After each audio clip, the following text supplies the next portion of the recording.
are listening to Herald News Commentary on DSG Radio.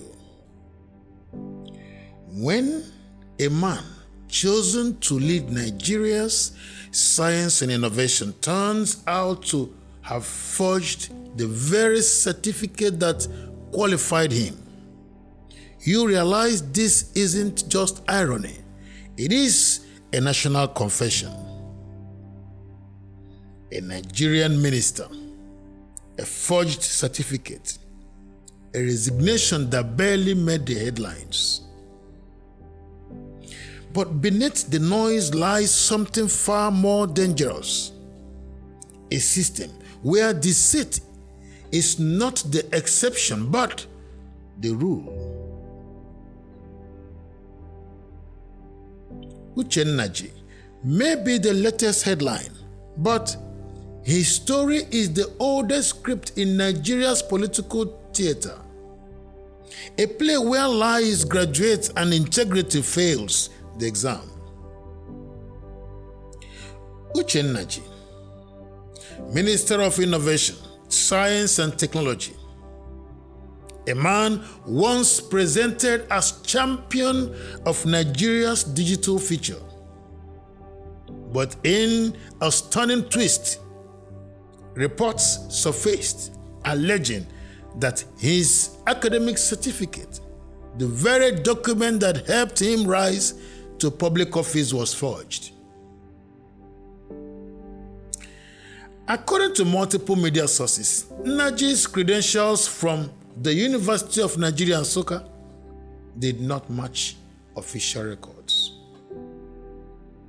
The discrepancies raised red flags and led to mounting pressure from civil society groups, students, and opposition figures. Soon, whispers became questions, questions became outrage, and outrage turned into an unavoidable scandal. One that exposed cracks in Nigeria's already fragile moral infrastructure. The man meant to represent science and innovation became a symbol of deception and evasion. And yet, his resignation, when it came, barely cost a ripple. Because in Nigeria's political ecosystem, scandals are not endings, they are traditions. This isn't the first. It never is. From ministers to governors, lawmakers to presidents, certificate forgery has become an old recurring headline in Nigeria's political archive. Before the 2023 election, the air around Nigeria's political capital was thick, not just with campaign promises, but with allegations. Allegations on documents from Chicago State University, questions about identity, and claims of altered records, all circulating around one man, Bola Ahmed Tinubu, the current President of the Federal Republic of Nigeria. Court documents in the university were unsealed. Journalists combed through records for weeks. Nigeria stood on trial in the court of public opinion. And while the controversy raged, something deeper was exposed. A nation so desensitized to deceit that even the high officers in the land could swim through scandal and emerge unchallenged. But Tinubu's wasn't the first, and it wasn't the last. Remember Salusi Buhari in 1999, Nigeria's Speaker of the House of Representatives, caught lying about Toronto degree. Or Kemi Adosu, the finance minister who resigned over a forged NYC exemption certificate. Even state governors, senators, and party officials have worn the same cloak of deceit and still walked the corridors of power.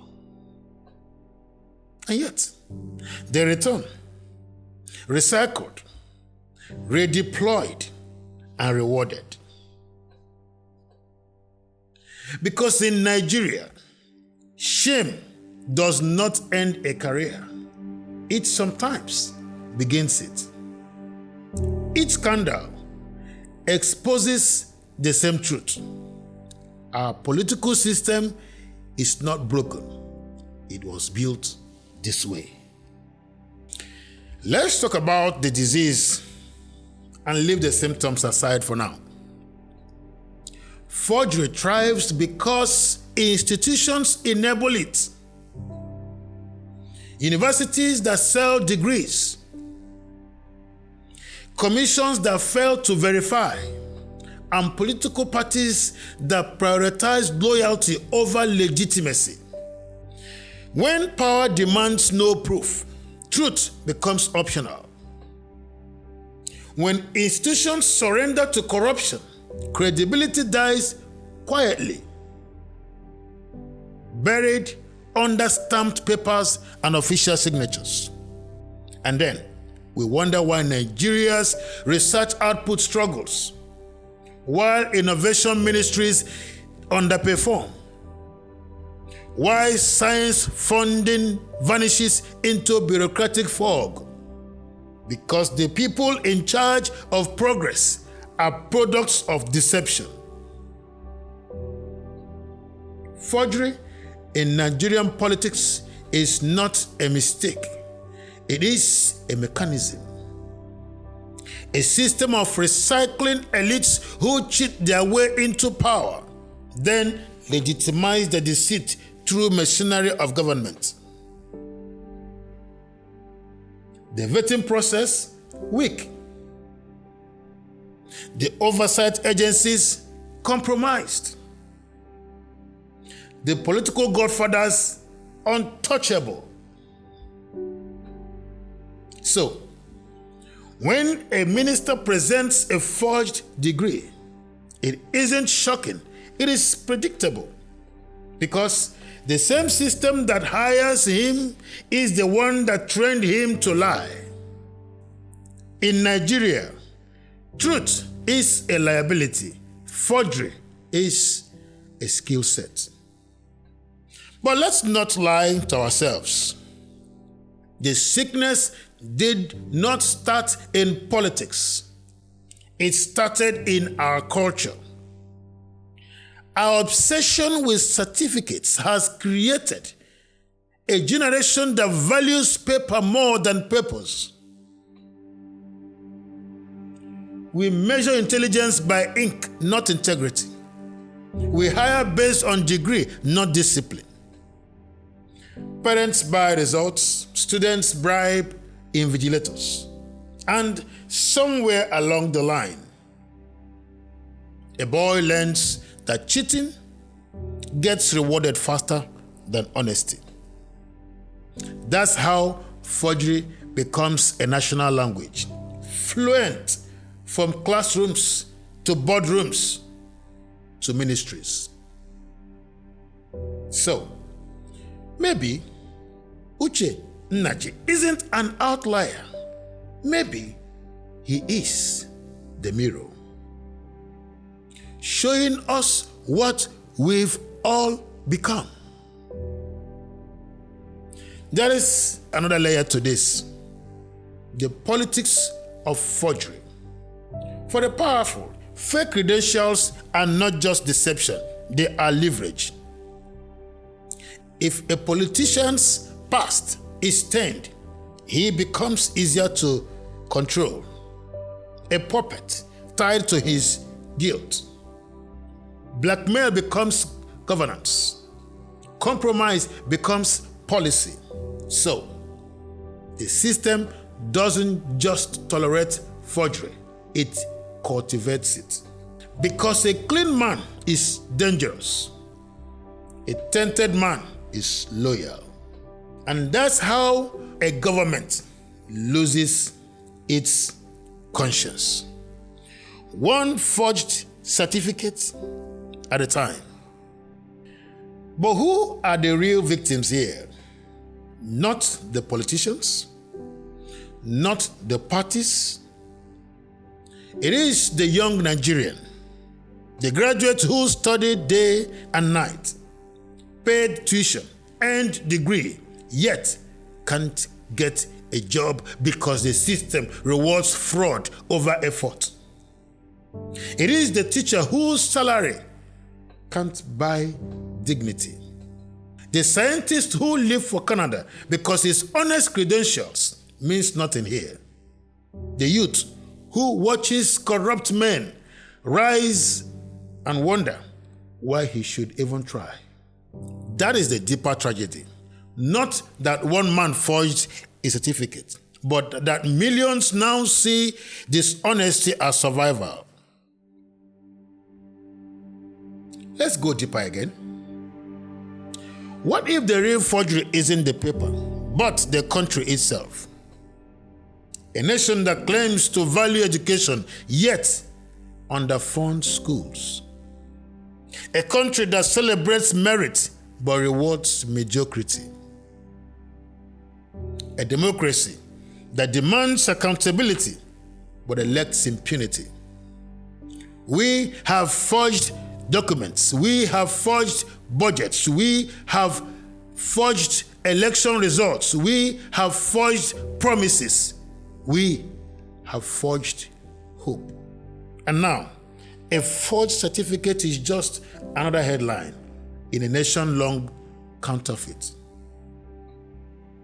The Uche Nnaji scandal is not about one man lying on paper. It is about a nation lying to itself every single day. So, here is the radical truth. Until integrity becomes more valuable than influence, Nigeria will remain a forged republic. We cannot innovate our way out of corruption if the engineers of reform are built on deceit. We cannot demand accountability from a leadership class that never passed the test of truth. A fake certificate produces fake policies, fake credentials produce fake progress, and fake leaders produce a fake nation.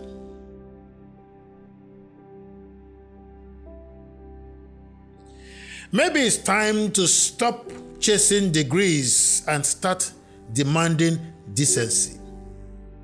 Because no nation graduates from failure until it learns to honor the truth. And if this story made you pause, if it stirred something in you, don't let the conversation end here. Subscribe to our YouTube channel and Herald News, where we don't just report the headlines, we uncover the truths beneath them. Share with someone who still believes in honesty, or someone who has given up on it. And most importantly, join the conversation below in the comment section. What does integrity really mean to you? Has the system ever failed you or someone you know? My name is Duru Sonny George.